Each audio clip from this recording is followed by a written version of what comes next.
अच्छे लोगों के साथ ही बुरा क्यों होता है, इस प्रश्न का जवाब आपको इस वीडियो से प्राप्त हो जाएगा। वीडियो को अंत तक देखें। स्वार्थी यानी कि स्वयं का अर्थ। जो इंसान स्वयं का अर्थ जानना चाहता है, जो खुद को समझना चाहता है, क्या वो इंसान आपकी नज़र में गलत है?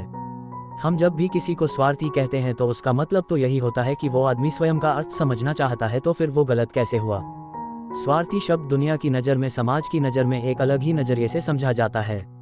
अक्सर हम अपने आसपास ऐसे बहुत से लोगों को देखते हैं जो स्वभाव से बहुत अच्छे प्रतीत होते हैं, यानी कि सब लोगों की मदद करते हैं, सबसे अच्छा व्यवहार रखते हैं। लेकिन इसके साथ हमने ये भी देखा होगा कि ऐसे लोग जो स्वभाव के अच्छे होते हैं, दूसरों की मदद करते हैं, वो दुखी भी ज़्यादा रहते हैं, और जो लोग स्वार्थी होते हैं वो फलते फूलते चले जाते हैं। तो ऐसे में परमात्मा की सत्ता पर उंगली उठाना निश्चित है। लेकिन अगर ये सत्य है तो हमें कौन सा मार्ग अपनाना चाहिए? क्या हम भी दूसरों के जैसे बन जाए? पता नहीं आप में से कितने लोग ये मानते हैं कि अच्छे लोग जीवन में बहुत दुखी रहते हैं, लेकिन इसके पीछे का सत्य क्या है? अगर हम इसके पीछे का सत्य नहीं जानेंगे, नहीं पहचानेंगे, तो कहीं ना कहीं हमारा अवचेतन मन भी बुराई की तरफ झुक जाएगा। इसीलिए अपने मन में ऐसे विचार पनपने से पहले इस बात की पूरी सच्चाई, पूरा निष्कर्ष निकाल लें, ताकि भविष्य में आपको अपने अच्छे होने पे पश्चाताप ना हो, दुख ना हो। आज की जो कहानी मैं आपको सुनाने वाला हूँ, उससे आपको आपका उत्तर मिल जाएगा और दुखी भी नहीं होंगे। एक गांव में आनंद नाम का एक युवक रहता था। उसका भरा पूरा परिवार था। उसके 2 बच्चे थे, उसकी पत्नी थी, लेकिन उसके माता पिता इस दुनिया से चल बसे थे। इसीलिए पूरे परिवार की जिम्मेदारी उसी के कंधों पर थी। बच्चे अपनी पढ़ाई करते थे और उसकी पत्नी अपने घर गृहस्थी के कामों के साथ गाय, भैंस, बकरी इत्यादि का दूध बेचकर अपना घर चलती थी, और आनंद पहाड़ में पत्थर तोड़ने का काम करता था। बहुत ही मेहनत भरा काम था। पूरे दिन काम करता तो रात को थक कर घर पर वापस लौटता। लेकिन इतनी मेहनत करने के बाद भी अगर आनंद को गांव का कोई भी आदमी मदद के लिए बुलाता तो आनंद कभी भी मना नहीं करता था। उसके जीवन का एक ही सिद्धांत था, अगर मैं दूसरों की मदद करूंगा तो परमात्मा मेरा साथ देंगे, परमात्मा मेरे साथ कुछ बुरा नहीं होने देंगे। आनंद अपने इस सिद्धांत का पालन बहुत ही कड़ाई के साथ करता था। वह इस सिद्धांत पर इतना विश्वास करता था कि अगर कोई बाहर का आदमी उससे मदद मांग ले तो वो अपने घर का काम भी अधूरा छोड़कर उस आदमी की मदद करने के लिए पहुंच जाता था, जिसकी वजह से उसकी पत्नी बहुत परेशान रहती थी। वो अक्सर आनंद को समझाने की कोशिश करती थी कि सबसे पहले अपना काम करो, अपने परिवार को देखो, 2 बच्चे हैं हमारे, और फिर भी तुम दूसरों के काम करने में लगे रहते हो। अरे अपने घर को तो संभालो, अपना घर संभाल नहीं रहा, दूसरों की मदद करने चले हैं। और जब ऐसी बातें आनंद के कानों में पती तो उसके हृदय में कांटा चुभने लगता था और उन दोनों में लड़ाई झगड़ा शुरू हो जाता था। अक्सर उनके लड़ाई झगड़े का यही सबसे बड़ा कारण होता था। लेकिन ना तो आनंद अपने आप को बदल पाया और ना ही उसकी पत्नी ने उसको समझाना कभी बंद किया। इसी वजह से आए दिन उनके घर में क्लेश होता रहता था। जहां तक उस गांव वालों की बात थी तो वो आनंद के स्वभाव को जानते थे, और वो जानबूझकर जो काम आसान भी होता था, जो उनके सामर्थ्य में भी होता था, उस काम के लिए भी वो आनंद को बुलाते थे ताकि उन्हें कम मेहनत करनी पड़े।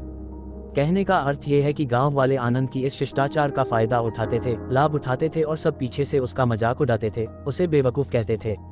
ऐसे ही समय भी तरह और एक दिन आनंद की पत्नी बहुत ज्यादा बीमार पड़ गई। आनंद से जो कुछ भी सेवा हो सकती थी उसने वो सब अपनी पत्नी के लिए किया। उसने गांव के वैद्य को बुलाकर अपनी पत्नी की जांच करवाई, लेकिन ये रोग उस वैद्य की पकड़ के बाहर था।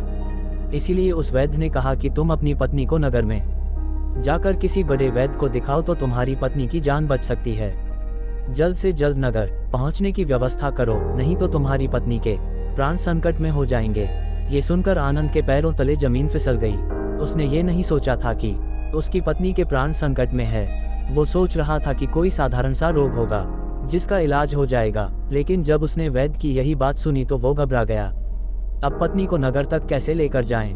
क्योंकि उसके पास इतना धन नहीं था कि वो अपनी पत्नी के लिए एक घोड़ा गाड़ी करके उसमें अपनी पत्नी को लिटाकर नगर में ले जा सके। उसकी पत्नी की हालत बिल्कुल चलने की भी नहीं थी, इसलिए उसे नगर पहुंचाने के लिए किसी घोड़ा गाड़ी की जरूरत थी। संयोग से उसके पड़ोसी धनमू के पास एक घोड़ा गाड़ी थी। उसके काम को नहीं टालता तो वो तो मेरे काम को कभी मना ही नहीं कर सकता, और यही सोचकर वो घोड़ा गाड़ी लेने के लिए धनमू के पास पहुंच जाता है। लेकिन धनमू बहुत ही चालाक इंसान था। वो बिना किराए के अपनी घोड़ा गाड़ी अपने सगे संबंधियों के लिए भी नहीं ले जाता था, तो आनंद की तो दूर की बात रही। जब आनंद ने उससे घोड़ा गाड़ी के बारे में पूछा तो उसने ये कहकर उसका ये काम टाल दिया कि मेरे घोड़े बहुत ज्यादा बीमार है, वो शायद बच भी मुश्किल से पाएंगे। 5 दिनों से वो कुछ नहीं खा रहे, तो ऐसे में बेचारा घोड़ा गाड़ी लेकर कहाँ नगर तक पहुंच पाएगा। हाँ, अगर तुम कुछ धन की व्यवस्था कर सकते हो तो मैं अपने एक मित्र की घोड़ा गाड़ी तुम्हारे लिए मंगवा सकता हूँ। ये सुनकर आनंद परेशान और चिंतित हो गया, क्योंकि उसके पास धन तो था ही नहीं। इसका मतलब उसकी पत्नी बड़े नगर में वैद्य के पास इलाज के लिए पहुंच ही नहीं पाएगी। उलझन भरे हुए विचार लिए हुए जब आनंद वापस आ रहा था, तो उसने एक दिल दहलाने देने वाला दृश्य देखा। उसने देखा कि धन्मू के घोड़े, जो धन्मू के अनुसार बीमार थे और कुछ खा भी नहीं रहे थे, वहीं घोड़े गांव का ही एक युवक उसकी बात से खोलकर बाहर ला रहा था और गाड़ी में उसको जोत रहा था। ये देखकर पहले तो आनंद को कुछ समझ में नहीं आया। उसके बाद जब आनंद ने उस युवक से पूछा तो उसने बताया कि धन्मू ने ये घोड़ा गाड़ी उसे किराए पर दी है। ये सुनकर आनंद का दिल टूट गया। उसने कभी सपने में भी नहीं सोचा था कि उसका सबसे अच्छा मित्र धन्मू उसके साथ ऐसा कर सकता है। हालांकि ये इस बात पर दुखी होने का वक्त नहीं था, इसीलिए आनंद वहां से जल्दी से लौट जाता है और गांव के ही एक सेठ के पास जाकर कुछ धन उधार लेकर धन्मू को दे देता है। धनु अपने मित्र की घोड़ा गाड़ी मंगवा देता है, जिसके बाद वो अपनी पत्नी को वैद्य के पास नगर में ले जाता है। जब उसकी पत्नी का इलाज चल रहा था तो आनंद यही सोच रहा था कि एक वो दिन था जब धन्मू की बेटी बीमार हो गई थी और धन्मू यहाँ पर नहीं था, तो मैं पूरी रात वैद्य जी के पास उसके लिए बैठा रहा था, उसकी देखरेख की थी, उसकी सेवा की थी। इतने दिनों तक धन्मू नहीं आया था, तब मैं ही उसके परिवार की देखरेख किया करता था। हाय कैसा दुर्भाग्य है ये, जिसके लिए मैंने इतना कुछ किया। उसने एक घोड़ा गाड़ी देने से मुझे मना कर दिया, और वो भी तब जब मेरी पत्नी जिंदगी और मौत के साथ खेल रही थी। कुछ देर बाद वैद्य बाहर आकर आनंद को एक बहुत बुरी खबर देता है। वो आनंद को बताता है कि उसकी पत्नी को कर्क रोग हो चुका है और इसका कोई भी इलाज नहीं है। उसके पास कुछ समय ही शेष बचा है। ये सुनकर आनंद दुखी होकर वहीं जमीन पर बैठ गया। उसकी पूरी दुनिया उजड़ने वाली थी और उसे कोई रास्ता नजर नहीं आ रहा था। कुछ समय बाद उसकी पत्नी चल बसी और अब दोनों बच्चों की जिम्मेदारी उसके कंधों पर आ गई थी। लेकिन यहाँ पर आनंद के सारे सिद्धांत टूट चुके थे, उसके सारे भ्रम खत्म हो चुके थे। अब उसके दिमाग में एक ही बात थी कि अच्छा कर्म करने से परमात्मा साथ नहीं देता, बल्कि बुरे लोग फलते फूलते हैं, और इस बात का मैं सबसे बड़ा गवाह हूँ। ये विचार अक्सर उसके दिमाग में चलते रहते थे और इसी वजह से उसका मन धीरे धीरे संन्यास्त हो गया, देश दुनिया से दूर हट गया। और एक दिन ऐसा भी आया जब वो अपने बच्चों को अपने रिश्तेदारों के पास छोड़कर इस देश दुनिया को त्याग कर एक सन्यासी बनने के लिए घर से निकल पड़ा। उसने गांव में किसी को कुछ नहीं बताया, वो नहीं पता था कि आनंद अचानक कहाँ गायब हो गया और उससे सन्यासी बनने का कारण पूछते हैं। इस पर आनंद उन्हें अपनी पूरी आपबीती सुना देता है और कहता है कि हे महात्मा, इस दुनिया से मुझे कुछ भी हासिल नहीं हुआ। मेरा मन इस दुनिया से विरक्त हो चुका है। जब अपने दोस्तों ने ही मेरा साथ नहीं दिया तो इस दुनिया में रहने का क्या मतलब, और इसी वजह से मैं सन्यासी बनना चाहता हूँ। ये सुनने के बाद बौद्ध भिक्षु ने उपदेश देना शुरू किया। उन्होंने कहा कि याद रखना बेटा, जीवन से विरक्त होकर सन्यासी बनना तुम्हें परम सुख तक कभी नहीं पहुंचा सकता, परमानंद तक कभी नहीं पहुंचा सकता। तुम दुनिया से अपने मन पर एक बोझ लेकर विरक्त हुए हो, तुम दुनिया से परमात्मा की खोज करने के लिए विरक्त नहीं हुए हो। इस भ्रम में कभी मत रहना, तुम संसार से विरक्त हुए हो क्योंकि संसार ने तुम्हें धोखा दिया, ऐसा तुम्हें लगता है, इसीलिए तुम परमात्मा पे कभी विश्वास नहीं कर पाओगे और ना ही उन पर अपनी पूर्ण आस्था बना पाओगे। इसीलिए सन्यासी होने का भी तुम पूरा लाभ कभी नहीं उठा पाओगे। सन्यासी होने का लाभ तब मिलता है जब हमारी प्रभु में, परमेश्वर में, परमात्मा में पूर्ण आस्था बन जाती है। मैं तुमसे पूछता हूँ, क्या तुम्हारी आस्था परमात्मा में है? ये सुनकर आनंद कहता है कि हे महात्मा, मैं तो दुनिया देख कर आया हूँ कि जो बुरे कर्म करता है वो फलता फूलता है और जो अच्छा काम करता है उसे कुछ भी नहीं देता, परमात्मा उसे दुख ही दुख देता है। इसीलिए मैं परमात्मा पर अपनी पूर्ण आस्था कैसे बना सकता हूँ? ये सुनकर उस बौद्ध भिक्षु ने कहा कि यही तो मैं तुम्हें समझाना चाहता हूँ कि तुम पूरी ऊर्जा अपनी सन्यासी जीवन में लगाओ और उसके बाद भी तुम्हें फल प्राप्त ना हो तो तुम्हें कैसा लगेगा। इसीलिए किसी की भी मदद करने के लिए मैं 5 सिद्धांत तुम्हें बताता हूँ। ये 5 सिद्धांत समझकर संसार में वापस लौट जाओ और संसार में एक ग्रस्त जीवन जियो। उसके बाद ही सन्यासी जीवन का उदय होता है। जब हम अपने ग्रस्त जीवन को पूर्ण रूप से समझ लेते हैं और अपनी जिम्मेदारियों का निर्वाह कर देते हैं। ये कहकर बौद्ध भिक्षु ने कहना शुरू किया कि जब भी तुम किसी की सहायता करते हो, किसी की मदद करते हो, तो उसमें सबसे पहली बात, सबसे पहला सिद्धांत जो ध्यान में रखने का होता है वो होता है कि किसी की मदद करते वक्त, किसी की सहायता करते वक्त कभी भी उससे उम्मीद मत रखना। ये मत सोचना कि आज मैंने इसकी सहायता कर दी, मदद कर दी, तो कल बदले में ये भी मेरी सहायता करेगा, मेरी मदद करेगा। अगर तुम ऐसा सोचोगे तो तुम्हें जीवन में दुखों का सामना करना ही पड़ेगा, क्योंकि एक नहीं तो दूसरा या दूसरा नहीं तो तीसरा कोई ना कोई तुम्हारी उम्मीद जरूर तोड़ेगा और वास्तविकता में वो मदद या वो सहायता नहीं होती है, वो हमारे लालच का ही एक रूप होता है। हम उसकी सहायता या मदद निर्भर तरीके से नहीं कर रहे हैं। हमारे मन में लालच का भाव है, हमारे मन में बदले का भाव है। हम ये सोचकर मदद करते हैं कि इसकी मदद कर देता हूँ, तो कल ये मेरा भी मदद करेगा। और यही लालच हमें अक्सर उन लोगों की मदद करने पर विवश करता है जो किसी न किसी रूप में धनवान होते हैं, क्योंकि हमें लगता है कि कल ये आदमी धन के द्वारा मेरी मदद कर सकता है। और इसीलिए जिस इंसान को वास्तविकता में मदद की आवश्यकता है, हो सकता है वो गरीब हो, लेकिन हमारा मन अपने लालच के वशीभूत होकर उसकी मदद कभी नहीं करेगा। इसीलिए किसी की मदद और किसी की सहायता करने के अपने विचार को विस्तार दो। केवल एक प्रकार के वर्ग के लिए अपनी सहायता या अपनी मदद पेश मत करना, उन सब के लिए समान होनी चाहिए।